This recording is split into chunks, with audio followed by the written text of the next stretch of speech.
2003 में अमेरिका में एक ऐसा स्कैम हुआ जिसने वादे तो बहुत बड़े बड़े किए, जैसे सिर्फ एक बूंद खून से 200 से भी ज्यादा टेस्ट और कैंसर जैसी बीमारी का भी टेस्ट। लेकिन ये सब धोखा था, सिर्फ इन्वेस्टर्स को अपने चंगुल में फंसाने की साजिश की गई थी। और ये साजिश की थी एलिजाबेथ होम्स ने। तो एलिजाबेथ ने 2003 में स्टैनफोर्ड यूनिवर्सिटी को अचानक छोड़कर अपनी कंपनी शुरू कर दी, जिसका नाम था रियल टाइम क्योर। और कुछ समय बाद इस कंपनी का नाम बदलकर थेरोनोस रख दिया गया, क्योंकि ये नाम ज्यादा मॉडर्न, साइंटिफिक और प्रोफेशनल लगता था। नाम तो अच्छा रखना था, क्योंकि लोगों को ठगना जो था। एलिजाबेथ को शुरुआत में एक मेडिकल पैच बनाने का आइडिया आया, जो कि एक ऐसा छोटा डिवाइस या चिप होता है जो स्किन पर चिपका दिया जाता है, और उसका काम होता है मेडिसिन को धीरे धीरे बॉडी में ट्रांसफर करना या फिर बॉडी के सिग्नल्स को मॉनिटर करना, जैसे हार्ट रेट, ग्लूकोज लेवल। पर एलिजाबेथ उस डिवाइस को कभी बना ही नहीं पाई, क्योंकि स्टैनफोर्ड के प्रोफेसर्स ने बोला कि ये आइडिया साइंटिफिकली और प्रैक्टिकली पॉसिबल नहीं है। एक छोटा पैच इतना कॉम्प्लेक्स काम नहीं कर सकता था, स्पेशली एक साथ real time blood analysis plus drug delivery, क्योंकि उस वक्त टेक्नोलॉजी इतनी एडवांस नहीं थी। इसके बाद एलिजाबेथ ने एक ऐसी मशीन बनाने की शुरुआत की जो एक छोटा सा बॉक्स था, जिसका नाम रखा गया एडिसन। एलिजाबेथ ने दुनिया के बेस्ट साइंटिस्ट की एक टीम हायर की। शुरुआत में टीम बड़े जोर शोर से काम कर रही थी, पर कुछ समय बाद अचानक से टीम का काम बहुत स्लो हो गया था। तो एलिजाबेथ ने तानाशाह बनकर साइंटिस्टों को 24 घंटे रिसर्च करने का ऑर्डर दे दिया, यानी अब लोग रात भर भी काम करेंगे। जब लैब मैनेजर ने मना किया तो एलिजाबेथ ने गुस्से में आकर दूसरी टीम हायर कर दी। फिर ऐसा सिलसिला चलता रहा।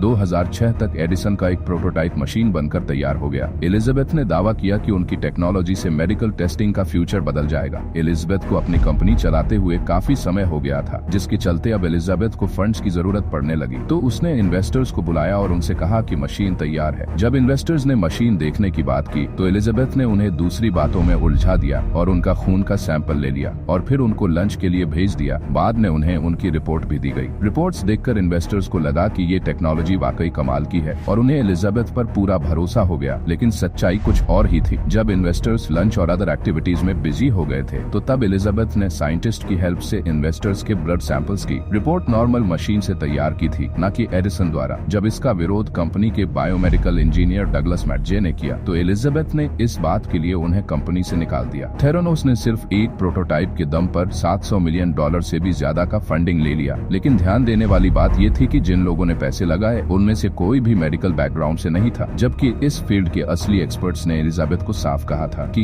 ये टेक्नोलॉजी पॉसिबल नहीं है। लेकिन उन्होंने किसी की नहीं सुनी। अब आते हैं सनी बलवानी पर, कंपनी के दूसरे सबसे ताकतवर इंसान। 2009 में सनी बलवानी ने as a chief operating officer Theranos join किया। इन्हें कंपनी में सेकंड इन कमांड इसलिए चूज किया क्योंकि एलिजाबेथ और रमेश सनी बलवानी दोनों करीब 12 साल तक सीक्रेट रिलेशनशिप में रहे थे। एलिजाबेथ और रमेश सनी बलवानी की मुलाकात 2002 में चाइना के एक समर प्रोग्राम में हुई थी, जब एलिजाबेथ सिर्फ 18 साल की थी। उस वक्त सनी की उम्र 37 साल थी। तभी से दोनों रिलेशनशिप में थे। सनी के कंपनी ज्वाइन कर लेने से एलिजाबेथ का काम काफी स्मूथली चलने लगा, पर सनी का स्मूथली काम करवाने का तरीका बहुत ही भयानक तानाशाह की तरह था। उसके बारे में हम आगे बात करेंगे। उससे पहले अगर आप चाहते हैं क्रिप्टो में बिना टैक्स दिए ट्रेड करना तो आप डेल्टा एक्सचेंज का यूज करें, क्योंकि डेल्टा एक्सचेंज के फ्यूचर कॉन्ट्रैक्ट और ऑप्शंस में ट्रेड करने से आपके ऊपर 30% का टैक्स एप्लीकेबल नहीं होता। तो नीचे डिस्क्रिप्शन में डेल्टा एक्सचेंज का लिंक है, और अगर आप हमारे लिंक से साइन अप करते हैं तो आपको ब्रोकरेज में 10% का डिस्काउंट भी मिलता है। तो अकाउंट हमारे लिंक से ही खुलवाइएगा। चलो अब कहानी में वापस आते हैं। सनी बलवानी का सॉफ्टवेयर बैकग्राउंड था। उन्हें मेडिसिन के बारे में बहुत कम ही पता था। वो लोगों को टेक्निकल चीजें बताकर ऐसा प्रिटेंड करता था कि जैसे उसे सब कुछ पता है कि कंपनी में क्या चल रहा है। जब कंपनी के लोगों से सनी के बारे में इंटरव्यू में पूछा गया तो उन्होंने बताया कि सनी बहुत एग्रेसिवली बात करता था। जो ओवर टाइम काम नहीं करता उसे निकालने की धमकी और अब्यूज करता था, और वो उनको सीसीटीवी के थ्रू देखता रहता और सबकी ब्राउजिंग हिस्ट्री को भी चेक करता। और बात सिर्फ यहाँ तक नहीं रुकी, उसने एम्प्लॉइज के कंप्यूटर में की लॉगर भी इंस्टॉल करवा दिया था, जिससे पता चलता रहे कि एम्प्लॉइज क्या काम कर रहे हैं। बहुत से एम्प्लॉइज को डर कर काम करना पड़ता था, क्योंकि काफी एम्प्लॉइज वर्किंग वीजा पर आए थे। ये सिलसिला चलता रहता है। 2014 में थेरोनोस की वैल्यू $9 बिलियन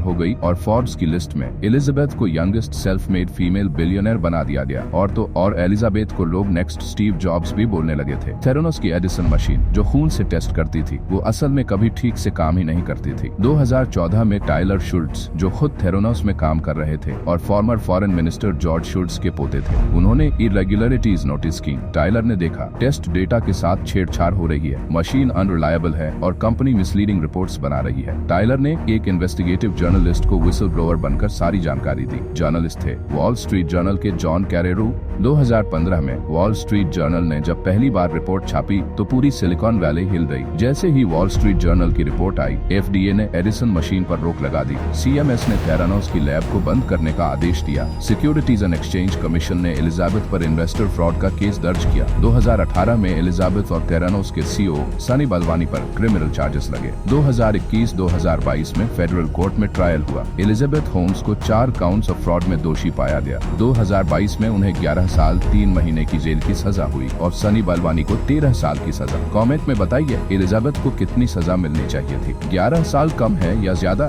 एलिजाबेथ होम्स की कहानी ये दिखाती है कि सिर्फ विजन और ब्लैक टर्टल नेट पहन लेने से आप स्टीव जॉब्स नहीं बन जाते। अगर आपको ये स्टोरी इंटरेस्टिंग लगी है तो आप वीडियो को लाइक और चैनल को सब्सक्राइब करें, जिससे हम आपके लिए ऐसी इंटरेस्टिंग स्टोरीज लाते रहें। धन्यवाद।